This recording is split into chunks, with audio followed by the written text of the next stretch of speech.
আমি রান্না করবো আমার দুটো ফেভারিট ডিশ, যেহেতু আমি আজকে একাই খাবো। তো আজকে দুটোই আমার ফেভারিট ডিশ হবে, যেটা হচ্ছে একটা হচ্ছে ভাত, তোমাদের দেখায় কি কি হচ্ছে। চলো, ভিজিয়ে রেখেছি, যেটা হচ্ছে এই যে রাইস বা বিরিয়ানি যে চাল হয় সেই চালের ভাত। আর হচ্ছে এখানে হবে হচ্ছে এই যে এটা হবে হচ্ছে ডিম ভাজা, মাছের ডিম, কার কার প্রিয় অবশ্যই জানিও। এইখানে দেখো হবে চিংড়ি মাছ। চিংড়ি মাছটা কিন্তু আজকে একদম অন্য রকম ভাবে করবো, ঠিক আছে? চলো তোমাদের দেখাতে থাকি।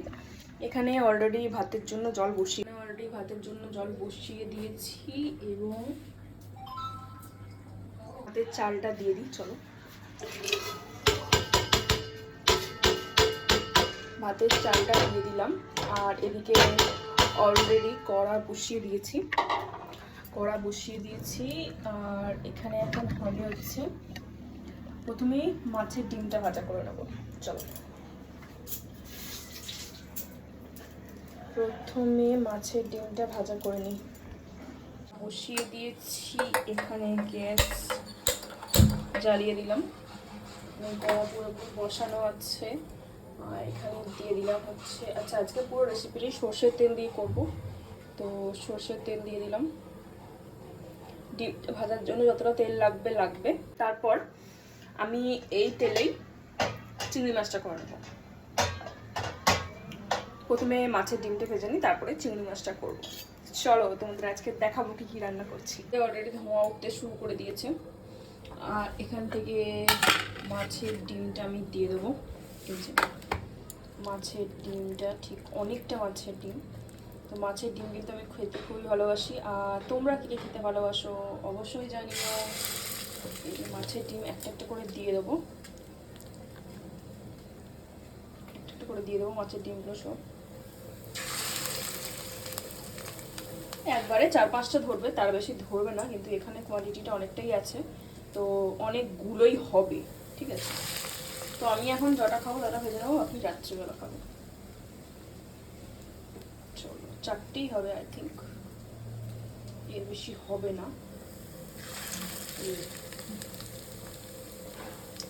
ডিমটা হোক, আর পাশে ভাত বসিয়ে দিয়েছি, দুটোই রান্না হচ্ছে। তো চলো, একটা মাছের ডিমই করবো আর বাকিটা করবো ওবেলা ফ্রিজে রেখে দেবো। চলো ফ্রিজে রেখে দিই, চাপা দিয়ে দিলাম। চলো ফ্রিজে রেখে দিই, ফ্রিজটা খুলি এক হাতে। এই যে ফ্রিজে ঢুকিয়ে দিলাম। তো আমি 4টে বেশি এখন খেতে পারবো না, যেহেতু চিংড়ি মাছটা অনেকটা আছে। তো সেই জন্য চিংড়ি মাছ করার জন্য কি কি লাগবে তোমাদের আগে ব্যাক ক্যামেরা দেখিয়ে দিই। লাগবে চিংড়ি মাছ, এখানে 300 গ্রাম মতো চিংড়ি মাছ, আমার একা, ঠিক আছে? আর এখানে লাগবে টমেটো ছোটো ছোটো করে, এখানে পেঁয়াজ কুচি আছে, রসুনগুলো থেঁতো করা আছে, আর এখানে আছে জিরে ধনে বাটা, তার সঙ্গে লঙ্কা আর আদা বাটা। চিংড়ি মাছটা আমি একবার করেছিলাম, বাট এত সুন্দর খেতে হয়েছিল, তো সেই জন্য ভাবলাম, তো আমি যেহেতু একাই খাই চিংড়ি মাছ, সেই জন্য বেশি করা হয় না। তো চলো আজকে তোমাদের দেখাবো চিংড়ি মাছটা কীরকম করে করছি।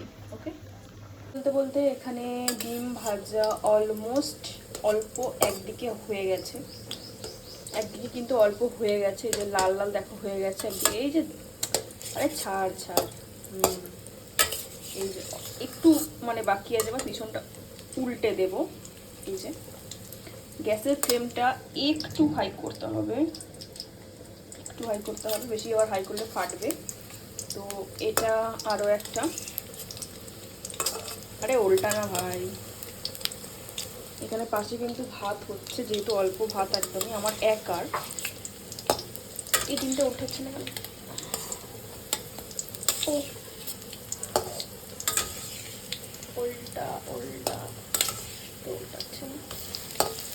উল্টিয়েছে অ্যাট লাস্ট, আরে না উল্টিয়ে যাবে কোথায়।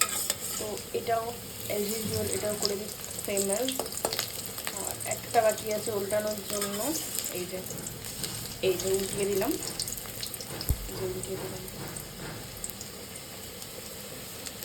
এগুলো ভাজা হোক ততক্ষণ, এই যে ভাজা হোক।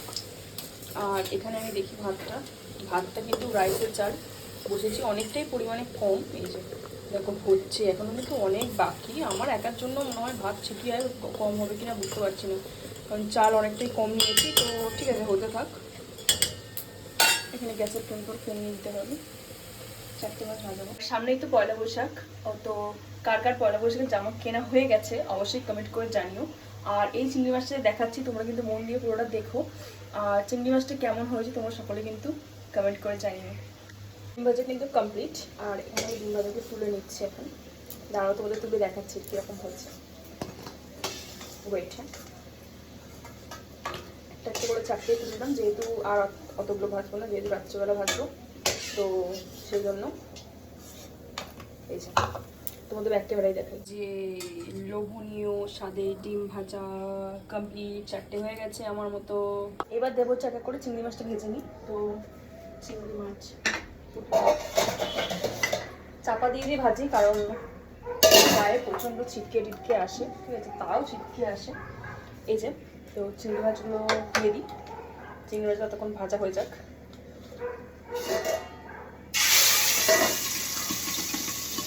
ও প্রচণ্ড ফাটে না এত।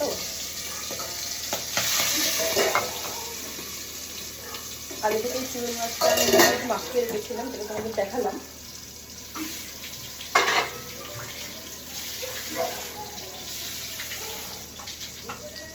চিংড়ি মাছটা আগে থেকে নুন মাখিয়ে দিয়ে রেখেছিলাম, আর এখন হচ্ছে দিয়ে দিলাম চিংড়ি মাছটা ভাজতে। তো তোমাদের দেখাই,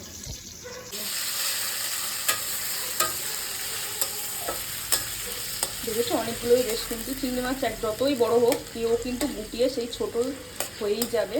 তো চিংড়ি মাছটা ততক্ষণ ভাজা হোক, আর ততক্ষণ ভাতটা দেখি কতটা কি হলো। চলো চিংড়ি মাছটা ভাজা হোক আস্তে আস্তে। চাপা দিয়ে দিই।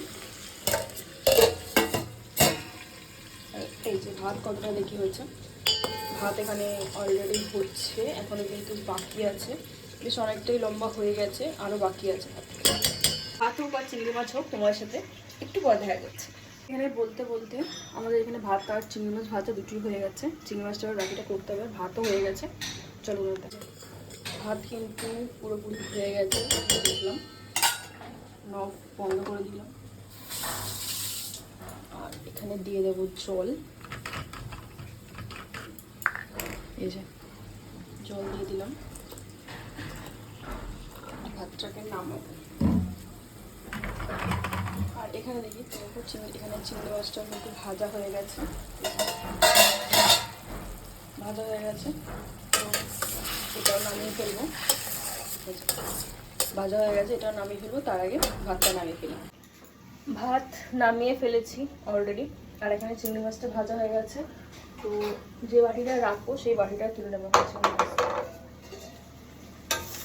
ভাজা হয়ে গেছে প্রপার। চিংড়ি মাছ না মানে ভাজা দেখলেই যেন খেয়ে নিতে ইচ্ছে করে, এমনই হয়। আমার মধ্যে কে আছে অবশ্যই কমেন্ট করে যাবে। ভাজা হয়ে গেছে, তুলে নেবো ভাজাটা। এইবারে বাকি প্রসেসটা তোমাদের দেখাবো যে কীভাবে কী করছো।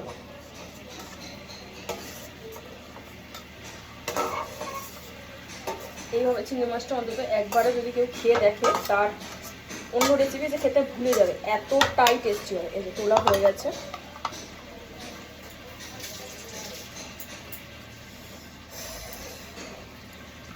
দিয়ে দেবো জিরে, গোটা জিরে দিয়ে দেবো। এই যে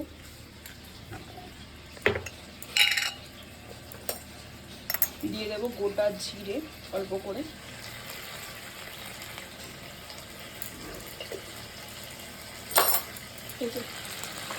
গোটা জিরাটা একটু ইয়ে হলে, গোটা জিরাটা একটু ঠিকঠাক ইয়ে হলে দিয়ে দেবো এখানে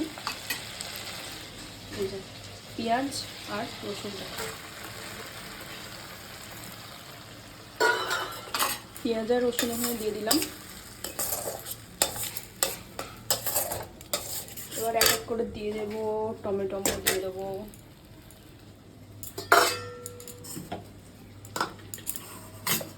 এখানে মশলাটাও দিয়ে দেবো। এখানে সব কিছু দিয়ে একবার ভালো করে নাড়াচাড়া করানো হয়ে যায়। হলুদ দিয়েছিলাম, লঙ্কা দিয়েছিলাম, নুন দিয়েছিলাম, ভালো করে নাড়াচাড়া করে নেব। মশলাটা ভালো করে কষিয়ে নেবো একবার। মশলাটা ভালো করে কষানো হোক, ততক্ষণ চাপা দিয়ে দিই। চাপা দেওয়া থাক। এখানে কষা দিয়ে চাপা দিয়ে দিয়েছিলাম। মশলা কষানো হয়ে গেছে মনে হচ্ছে। দেখি। হ্যাঁ, হয়ে গেছে কষানো অলরেডি।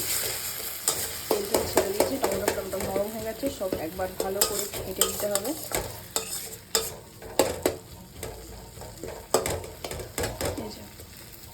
ভালো করে ঘেঁটে দিই এগুলো। আর রসুনগুলো যেহেতু এরমভাবে থাকে, রসুনগুলো কিন্তু খেতে খুব টেস্ট লাগে এরমভাবে দিলে। আর এই যে হয়ে গেছে। আর এখানে ধরলাম ভাত, দিয়ে দেবো এখানে জল।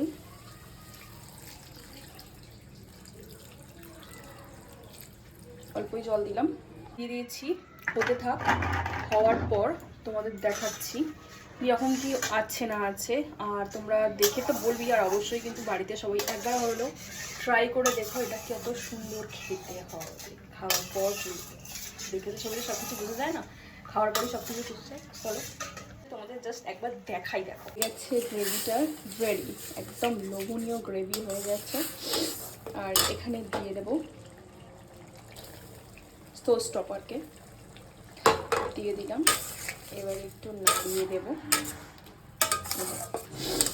যেহেতু ভাত দিয়ে খাবো, একটু গ্রেভি তো রাখতেই হবে। তো চলো আর একটু ফুটুক, ঠিক আছে? একটু ফুটবে, দেন হয়ে যাবে। আবার একটু টাইমের জন্য ঢাকা দিয়ে দিলাম।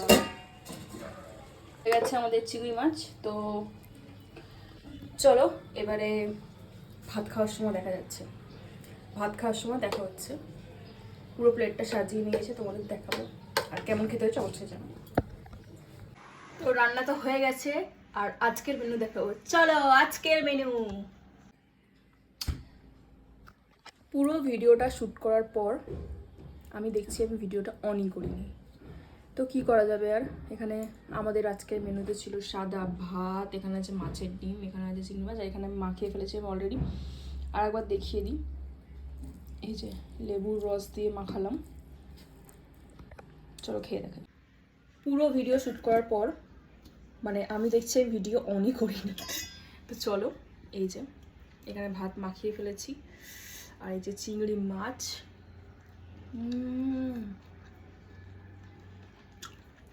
না খেলে বিশ্বাস করতে পারবে না, এত সুন্দর হয়েছে।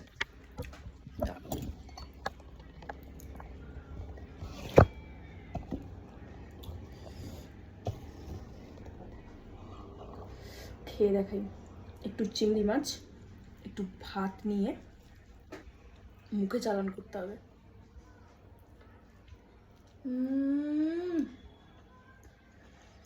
বিশ্বাস করো, না খেলে বুঝতে পারবে না কতটা জমি হয়েছে।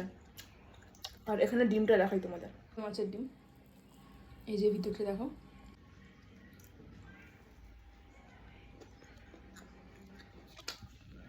হেভি লাগছে। মেন তো চিংড়ি মাছটা, একটু চিংড়ি মাছ, একটু ভাত আছে, গোটা রসুন,